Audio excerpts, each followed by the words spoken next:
নমস্কাৰ বন্ধুসকল, আজি সানডে আৰু লগতে সানডেৰ লগতে আমাৰ মানে স্কুল কলেজ সব বন্ধ থাকে যিহেতু, আৰু লগতে হেৰি আহি আছে যে পূজা আহি আছে, দুৰ্গা পূজা।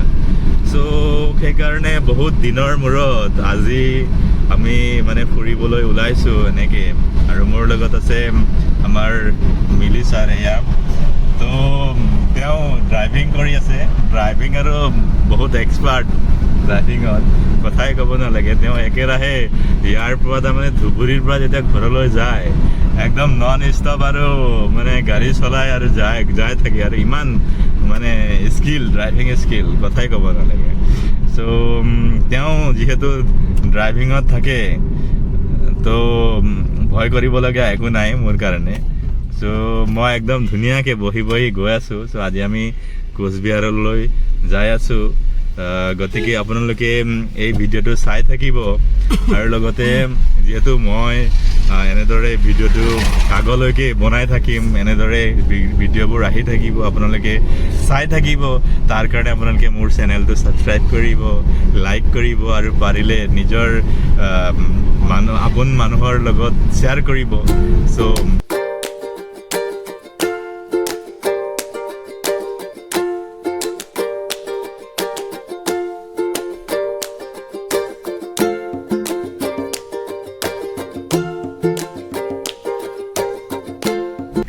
আহি এতিয়া আৰু আমি ইয়াতে বেংগল পোৱাৰ আগতে তেলটো ভৰাব খুজিছোঁ, কাৰণ বেংগলত তেলৰ দামটো বহুত বেছি, অসমতকৈ তেলৰ দামটো বেছি। চ' সেইকাৰণে এয়া আমি তেল ডিপুত, ইণ্ডিয়ান অইল।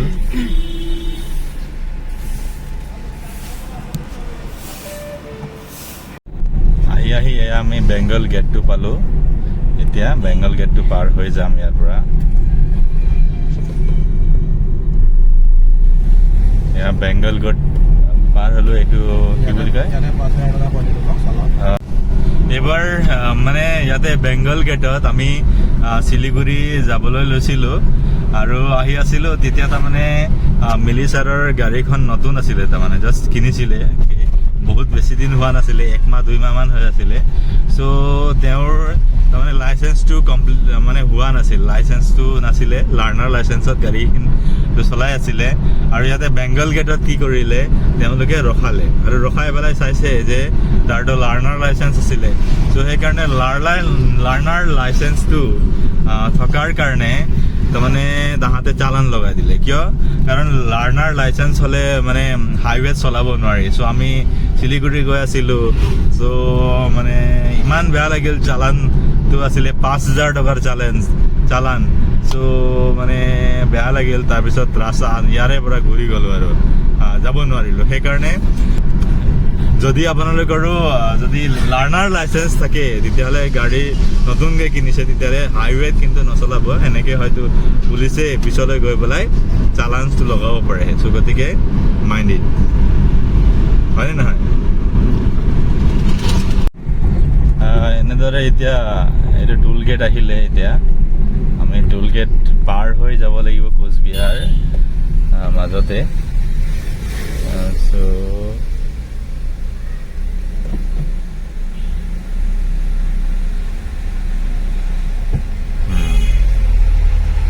এইটো টোল গেট পাৰ হৈ পেলাই ইয়াৰ পৰা প্ৰায় আৰু কিমান কিলোমিটাৰ হ'ব?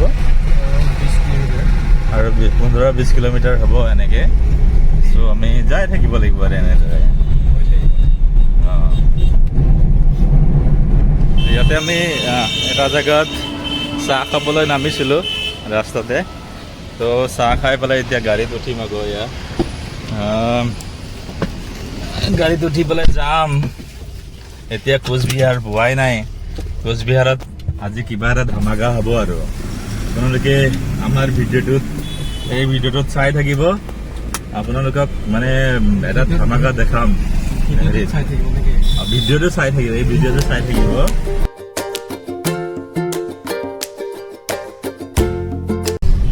মায়াবিনী ৰাতিৰ বুকুত দেখা পালো তোমাৰ ছবি, ধৰা দিলা গোপনে আহে ইয়াৰ কোন, তুমি যে মোৰ শুকান মনৰ নিয়ৰৰে চেঁচাটো পাত নামি অহা ৰ'দৰে নৈ মোৰ দেহত প্ৰতিপুৱা ধুমুহাৰ খতে মোৰ বহু যুগৰে নাচোন এন্ধাৰো খচা মোৰ বহু দিনৰে আপোন নিজানৰ গান মোৰ শেষ হ'ব ভাবো তোমাৰ বুকুত মায়াবী ৰাতিৰ বুকু দেখা পালো তোমাৰ ছবি ধৰা দিলা গোপনে আহি ইয়াৰ কোন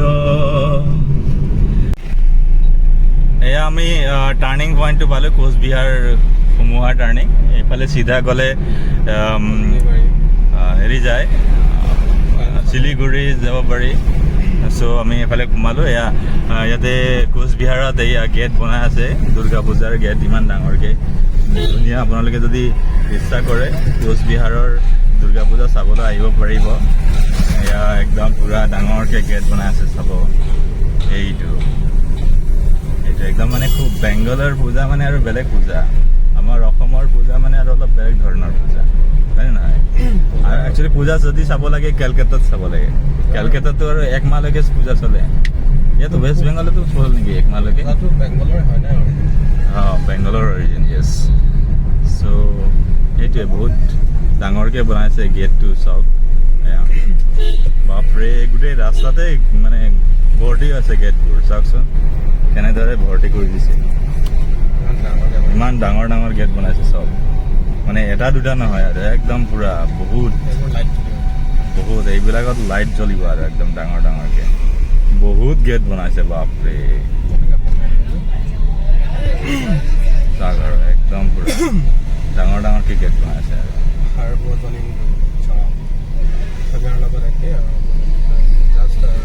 সাৰ্বজনীন দুৰ্গোৎসৱ বাবুৰহাট দুৰ্গা পূজা কমিটি সেয়া চাওক মানে একেৰাহে আৰু পুৰা গেটে গেট পুৰা গেট আৰু একেৰাহে পুৰা গেট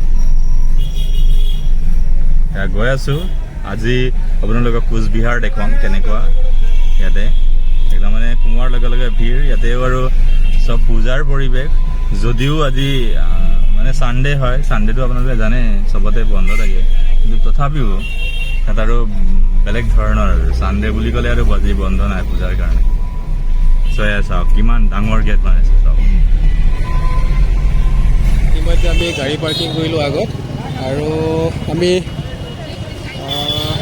অলপ আগত আহি পাইছোঁ আহি পেলাই পাৰ্কিং কৰিলোঁ পাৰ্কিং কৰাৰ পিছত আমি ইয়াতে বজাৰ কৰিম আৰু আপোনালোকক দেখাই থাকিম আমি বজাৰ কি কৰিম আৰু এই শ্বপিং মলত আগতে আহিছোঁ কাপোৰ এখন লৈছিলোঁ আৰু সেই কাপোৰটো খুব ভাল লাগিছিলে সেইটো কাৰণে আমি আকৌ ইয়াতে আহিলোঁ আপোনালোকক কি কাপোৰ লোৱা হ'ব বা যি বস্তুৱে লোৱা হ'ব আপোনালোকক দেখাই থাকিম আপোনালোকে ভিডিঅ'টি শেষলৈকে চাব সেইটোৱে আছিল নেকি ধৰ্মকাটো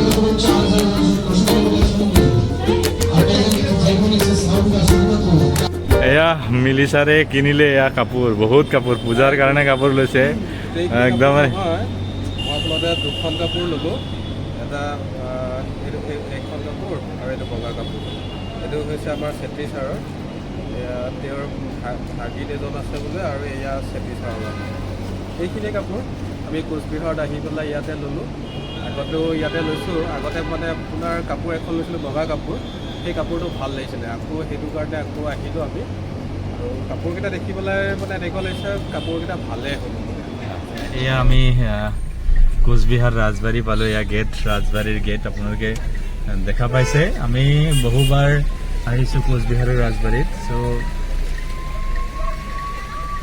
চ' আজি নুসুমাম কাৰণ কোচবিহাৰৰ ৰাজবাৰীত অহা মানে প্ৰায় 4-5 বাৰ মানে সোমালোঁ আহিছোঁ ইয়াতে কোচবিহাৰ অহাৰ লগে লগে ৰাজবাৰীত সোমামেই ভালে লাগে চ' ইয়াতে অলপমান চেক কৰিব নেকি এতিয়া লাহেকে গৈ আমি কি কৰিম পাৰ্কিং কৰিব লাগিব এইটো মহেন্দ্ৰা হেৰিত কি লৈ আনিছে জীপো লিখিছে মহেন্দ্ৰা থাৰ হয় নে জীপ হয় নে কি হয় এইটো ভাবি পোৱা নাই সেইটোতো আছিল বেলেগ হ'ল দেখোন অঁ যাওঁ যাওঁ যাওঁ এই ঘৰটো বনাই দিলে এই মানুহকেইজন আহে যাওঁ যাওঁ যাওঁ যাওঁ যাওঁ যাওঁ যাওঁ যাওঁ যাওঁ যাওঁ এইটো নতুনকৈ ঘৰ এটা বনাইছে ইয়াতে পাৰ্কিং কৰা জেগাটো আছিলে এইফালে এই চাহত ৰাখিব লাগিব এই চাবা আকৌ এইটো আমি পাৰ্কিং কৰিলোঁ গাড়ী পাৰ্কিং কৰিলোঁ এতিয়া আমি ইয়াতে ৰাজবাৰীৰ বজাৰ চাই আছোঁ ইয়াত সেইটো বজাৰ চাই আছে কি ল'বা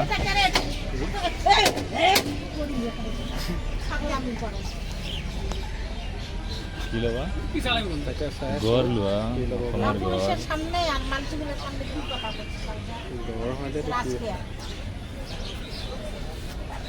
গড় হয়তো এইটো আমি 2 নম্বৰ ধামাকা কৰি আছোঁ 2 নম্বৰ ধামাকাটো হ'ল কোচবিহাৰত আহি ইফালে খানা খোৱা আৰু তাকো ছাত্ৰবাদী হোটেল সেইটো চাওক মানুহজন ইমান সুখী হৈ আছে যে ছাত্ৰবাদী হোটেলত মানে ভাত খাব পাইছে আজি হয় আৰু ইয়াতে আমি শ্বপিং কৰিলোঁ 4,000 মানৰ শ্বপিং হ'ল আচলতে সেইটো কাৰণে অলপমান মানে বেয়া লাগি আছে বেয়া লাগি থকাৰ কাৰণে মুখৰ পৰা হাঁহিও লাগিছে কেতিয়াবা তেনেকুৱা হয় মানে দুখতে মানে হাঁহি ওলাই যায় মানুহৰ আহি আছে আপোনালোকে জানেই পূজাৰ বজাৰ কৰিব কাৰণে আহিলোঁ বুলি ক'ব পাৰি আৰু আচ্ছা কিন্তু বজাৰ বেছিকৈ কৰিলোঁ 4,000 মান গৈছে তাতে পইচা নাই তথাপিতো 4,000 গুচি গ'ল মাহৰ লাষ্ট নেকি মাহৰ লাষ্টত আৰু তাতে পূজাৰ আগত চেলেৰি সোমাব বুলি কৈছে তথাপি কি হয় নাজানো এতিয়ালৈকে কিন্তু পূজাৰ মাহত পইচা একেবাৰে নাছিলে তথাপিতো এতিয়া একাউণ্টত পইচা আছেনে নাই নাজানো ছাৰৰ ক্ৰেডিট কাৰ্ডৰ জৰিয়তে বজাৰ কৰিলোঁ এতিয়া একাউণ্টত চেক কৰিব লাগিব 4,000 টকা হ'বনে নাই হৈ গ'ল এতিয়া আমি কোচবিহাৰত বজাৰো কৰিলোঁ খানাও খালোঁ আজিৰ ছানডেটো এনেদৰে গ'ল